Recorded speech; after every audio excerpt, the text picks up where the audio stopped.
अस्सलाम वालेकुम, कैसे आप सब लोग। उम्मीद करती हूँ कि आप सब लोग बिल्कुल ठीक ठाक होंगे और जहाँ पर भी होंगे किसी न किसी पेट के लिए या एनिमल के लिए या तो कुछ अच्छा कर रहे होंगे या कुछ अच्छा सोच रहे होंगे। हमारे चैनल परफेक्ट होम पर हम आपको वेलकम बैक कहते हैं। और रिसेंटली कुछ ऐसी न्यूज़ आई है जिससे आप सब लोग काफ़ी परेशान होंगे। तो वो तमाम लोग जो ख़ासतौर पे बिल्लियाँ रखते हैं या बिल्लियों को रेस्क्यू करते हैं, और वो न्यूज़ ये है कि गवर्नमेंट शायद आने वाले दिनों में इंपोर्टेड कैट फूड पर टोटल कंप्लीट बैन लगाने लगी है। रिसेंटली भी कुछ मसले मसाइल हुए थे जिसकी वजह से कैट फूड की जो प्राइस है वो एकदम बढ़ गई थी। और अभी अगर ये बैन लग जाता है तब भी, और अगर नहीं भी लगता तब भी, दोनों सूरतों में ड्राई कैट फूड की प्राइसेस इंक्रीज़ करने और उसकी अवेलेबिलिटी के बारे में बहुत सारे मसले मसाइल हो सकते हैं, जिसकी वजह से वो तमाम लोग जो अपनी कैट को सिर्फ और सिर्फ ड्राई कैट फूड लेते हैं वो आगे चलकर बहुत मुश्किल का शिकार होने वाले हैं। मेरी वीडियोस के थ्रू तो आपको ये पता होगा कि हम लोग अपनी कैट को टोटली ऑर्गेनिक डाइट देते हैं, कोशिश करते हैं कि ज़्यादा से ज़्यादा उनको हेल्दी, नॉर्मल और ऑर्गेनिक डाइट दें। ड्राई और केबल से हम दूर ही रखते हैं अपनी कैट्स को, लेकिन फिर भी ट्रीट के तौर पर हम अपनी कैट्स को केबल देते हैं, ड्राई कैट फूड देते हैं। और थोड़ी बहुत हम भी ज़रा हैं शीशोपंज में कि अगर ये बंद हो जाता है तो हम अपनी कैट्स को एज अ ट्रीट क्या देंगे, लेकिन उसका भी मैं सोल्यूशन सोच रही हूँ, लेकिन वो टॉपिक फिर किसी और वीडियो के लिए। आज की वीडियो में मैं आपको ये बताऊंगी कि आने वाले वक्त में अगर खुदा न खास्ता टोटली कैट फूड पर बैन लग जाता है या किसी ना वजह से उसकी प्राइसेस बहुत ज़्यादा बढ़ जाती हैं और वो आपकी रीच से बाहर आ जाता है, तो किस तरह आपने अपनी कैट को टोटली और कम्प्लीटली होममेड पर शिफ्ट करना है, और होममेड बनाते हुए वो कौन सी चीज़ें हैं जो आपने ज़हन नशीन रखनी है, और इस ट्रांजिशन के दौरान किन बातों को मद्देनज़र रखना है जिनको मद्देनज़र रखे बगैर आप अपनी कैट को टोटली होममेड पर शिफ्ट नहीं कर सकते। तो बगैर टाइम ज़ाया किए चले चलते अपनी वीडियो की। दुआ तो मेरी यही है कि इस किस्म का कोई बैन इंपोर्टेड कैट फूड पर ना लगे और हम लोग इसको एक्सेस कर सके और ये मार्केट में ईजिली अवेलेबल हो। लेकिन अगर ऐसी कोई भी सिचुएशन है तो मेरा पहला सजेशन आपको यही होगा कि आप जितना कैट फूड स्टॉक कर सकते हैं, जितना जेली फूड स्टॉक कर सकते हैं, वो सबसे पहले कर लें। क्योंकि अगर आपने अपनी कैट को ट्रांजिशन भी करना है टू होममेड तो उसके लिए भी आपको इसकी ज़रूरत पड़ेगी, क्योंकि एकदम आप अपनी कैट को एक खाने से दूसरे खाने पर चेंज नहीं कर सकते। बिल्ली ऐसी नहीं होती, बिल्ली कुत्ता नहीं होती, बिल्ली टाइम लेती है, वो चूज़ी होती है, वो पिकी होती है। ख़ासतौर पे अपने खाने को लेकर कैट्स बहुत ज़्यादा टंट्रम करती हैं। तो आपने जब ट्रांजिशन भी करनी है तो उसमें भी आपके पास वो फूड जो आप अपनी कैट को पिछले बहुत सारे सालों से दे रहे हैं उसकी एक ख़ास क्वांटिटी मौजूद होनी चाहिए, ताकि ड्यूरिंग द ट्रांजिशन आप उस फूड को आहिस्ता आहिस्ता कम करते हुए ग्रेजुअली अपनी कैट को नए फूड के साथ इंट्रोड्यूस करें। अच्छा, ये बात करते हुए मैं एक और चीज़ आपको ये ज़रूर बताऊंगी कि हमारे यहाँ अक्सर लोग जब होममेड के बारे में सोचते हैं तो वो समझते हैं जी होममेड का मतलब है आलू, होममेड का मतलब है चावल, होममेड का मतलब है सिरेलैक। खुदा के वास्ते ये होममेड फूड नहीं होता बिल्ली का। बिल्ली एक कार्निवोरस एनिमल है, गोश्त खाने वाला जानवर है, और उसकी बॉडी में अल्लाह ताला ने मीट से रिलेटेड वो तमाम सब्सटेंसेस रखी हैं जो उसकी हेल्थ और न्यूट्रिशन के लिए ज़रूरी हैं।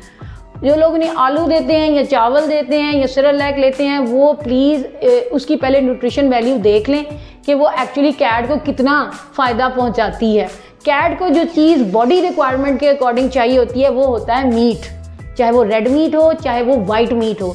तो कैट की प्राइमरी इंस्टिंक्ट जो है वो है मीट। तो लिहाजा जब आपने अपनी बिल्ली के लिए होममेड बनाना है तो आपने उसमें चिकन को सबसे पहले प्रेफरेंस देनी है। चिकन उसकी एक आइडियल होममेड की डाइट है, without any potatoes, without any rice.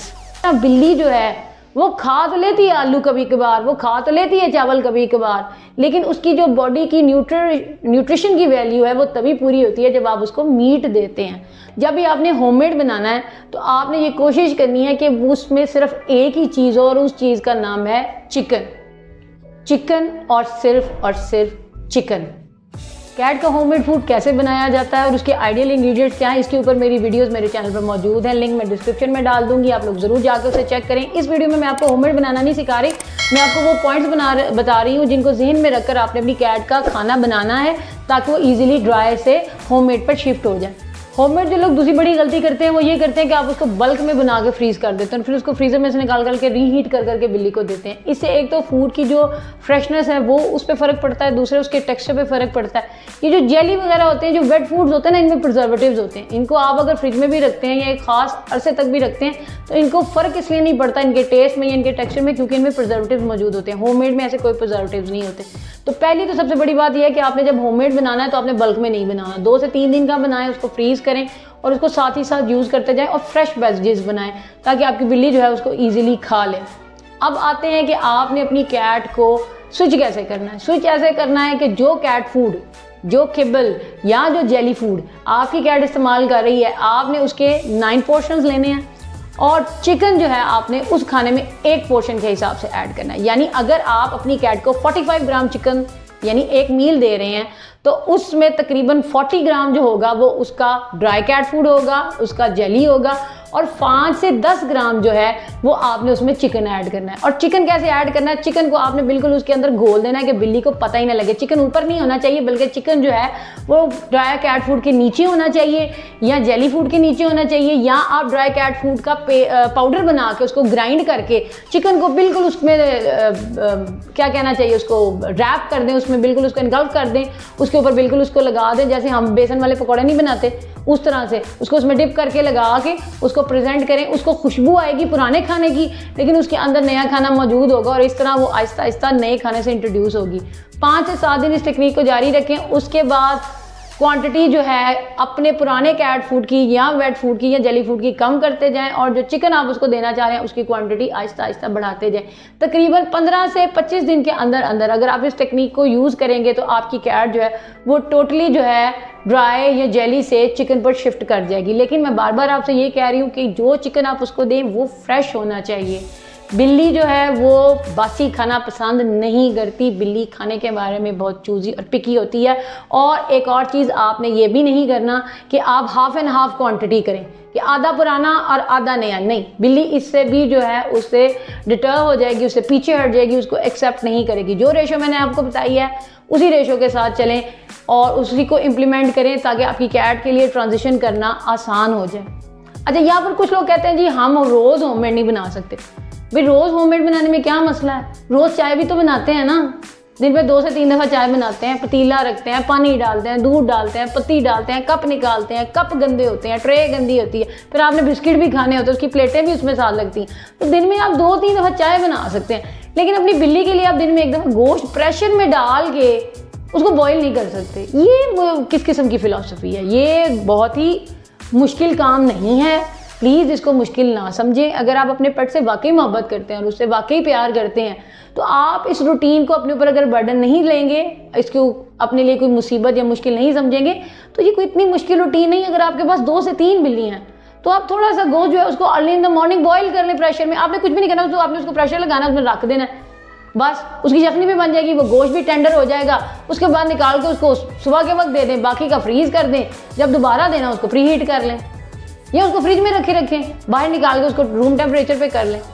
1 दिन का खाना बना लें, 2 दिन का बना लें, इससे ज़्यादा ना बनाएं, ताकि आपकी कैट की हेल्थ भी ठीक रहे, आपका बजट भी इकोनॉमिकल रहे, और आप जो है वो हर किस्म की सिचुएशन में, चाहे कैट फूड पे बैन लगे या ना लगे, उसकी कीमतें बढ़ें या ना बढ़ें, आप इस किस्म की सिचुएशन से इफ़ेक्ट ना हो और आपकी बिल्ली की हेल्थ भी इस किस्म की सिचुएशन से इफ़ेक्ट ना हो। अच्छा, यहाँ मैं एक बात आपके साथ शेयर करूँगी। मुझसे किसी ने पूछा, मैंने होममेड की अपनी वीडियो लगाई थी और उसने मुझे कहा कि जी मेरी बिल्ली चिकन नहीं खाती क्योंकि मैं तो उसे शुरू से प्रॉन्स देती हूँ। तो मैंने उनको फिर उसका ये ट्रिक बताया कि आप गोश्त को चेस्ट मीट लें और उसको इतना गलाएं कि वो बिल्कुल प्रॉन की तरह टेंडर और सॉफ्ट हो जाए, और उसमें आप थिक करके यखनी जो है उसको मिक्स करके उसको दें। तो आप लोगों को भी मैं ये कहूँगी कि आप जिस तरह की भी कैट को डाइट देते हैं, आप कोशिश करें कि आप चेस्ट का मीट इस्तेमाल करें, वो कैट के लिए सबसे बेहतरीन होता है। उसको गलाएं जब, तो वो बहुत अच्छा गलता है, वो बहुत सॉफ्ट हो जाता है, वो बहुत टेंडर हो जाता है। और जब आप उसको यखनी में डिप करके रखते हैं ना, उसको मिक्स करते हैं, तो जैसे वेट जेली फूड नहीं होता, वो बिल्कुल उसके जैसा हो जाता है और बड़ा हेल्दी भी है और बड़ा न्यूट्रिशियस भी है। और यहाँ पर एक बात और भी ज़हन में रखें कि मैं आपको 15 से 20-25 दिन का ऑलमोस्ट टारगेट दे रही हूँ, जिसमें कैट शिफ्ट कर जाएगी। कई बिल्लियाँ हो सकता है इससे पहले शिफ्ट कर जाएँ, कुछ बिल्लियाँ हो सकता है इससे ज़्यादा दिन ले। तो ये डिपेंड करते हैं आपकी कैट के मूड और टेम्परामेंट के ऊपर। अगर जल्दी शिफ्ट कर जाती है तो गुड लक टू यू, लेकिन अगर वो नहीं शिफ्ट करे 20-25 दिन से, तो आपने घबराना नहीं है, आप इसको कंटिन्यू करें। हो सकता है महीने में 45 दिन में वो स्विच करे, वो करेगी। लेकिन अगर वो टेम्पर टेंट्रम्स कर रही है तो प्लीज़ अपनी कैट के साथ थोड़ा सा आप कोऑपरेट करें और बीइंग अ पेट ओनर उसकी पसंद नापसंद को उस पर प्रेफरेंस दें। बिल्ली को ये नहीं पता कि उसके लिए केबल अच्छा है, वेट फूड अच्छा है या चिकन अच्छा है, वो सिर्फ अपने टेस्ट के अकॉर्डिंग चीज़ों को चाहती है। तो कोशिश करें कि उसको टाइम दें और उसको ट्रांजिशन करने में जितनी भी टाइम की रिक्वायरमेंट है उसको आप फुलफिल कर सकें। उम्मीद करती हूँ कि आज की वीडियो में बताई गई बातों से आपको अपनी कैट को ड्राई किबल से या वेट जेली फूड से होममेड पर शिफ्ट करने में आसानी होगी। आपको ये पता लगा होगा कि एक्चुअल में होममेड में कैट की न्यूट्रिशनल रिक्वायरमेंट्स क्या हैं इस वीडियो से रिलेटेड। लेकिन अगर आपके जहन में कोई भी क्वेश्चन है तो मुझसे कमेंट सेक्शन में पूछना मत भूलिएगा। मैं पूरी कोशिश करूंगी कि इस टॉपिक से रिलेटेड आपके हर क्वेश्चन का बड़ा ब्रीफ और कॉम्प्रिहेंसिव आंसर दे सकूं। इसी तरह की इंटरेस्टिंग और इन्फॉर्मेटिव वीडियो के साथ आगे भी मिलते रहेंगे। तब तक के लिए बिलियों वाली बहनों की तरफ से अल्लाह हाफिज़।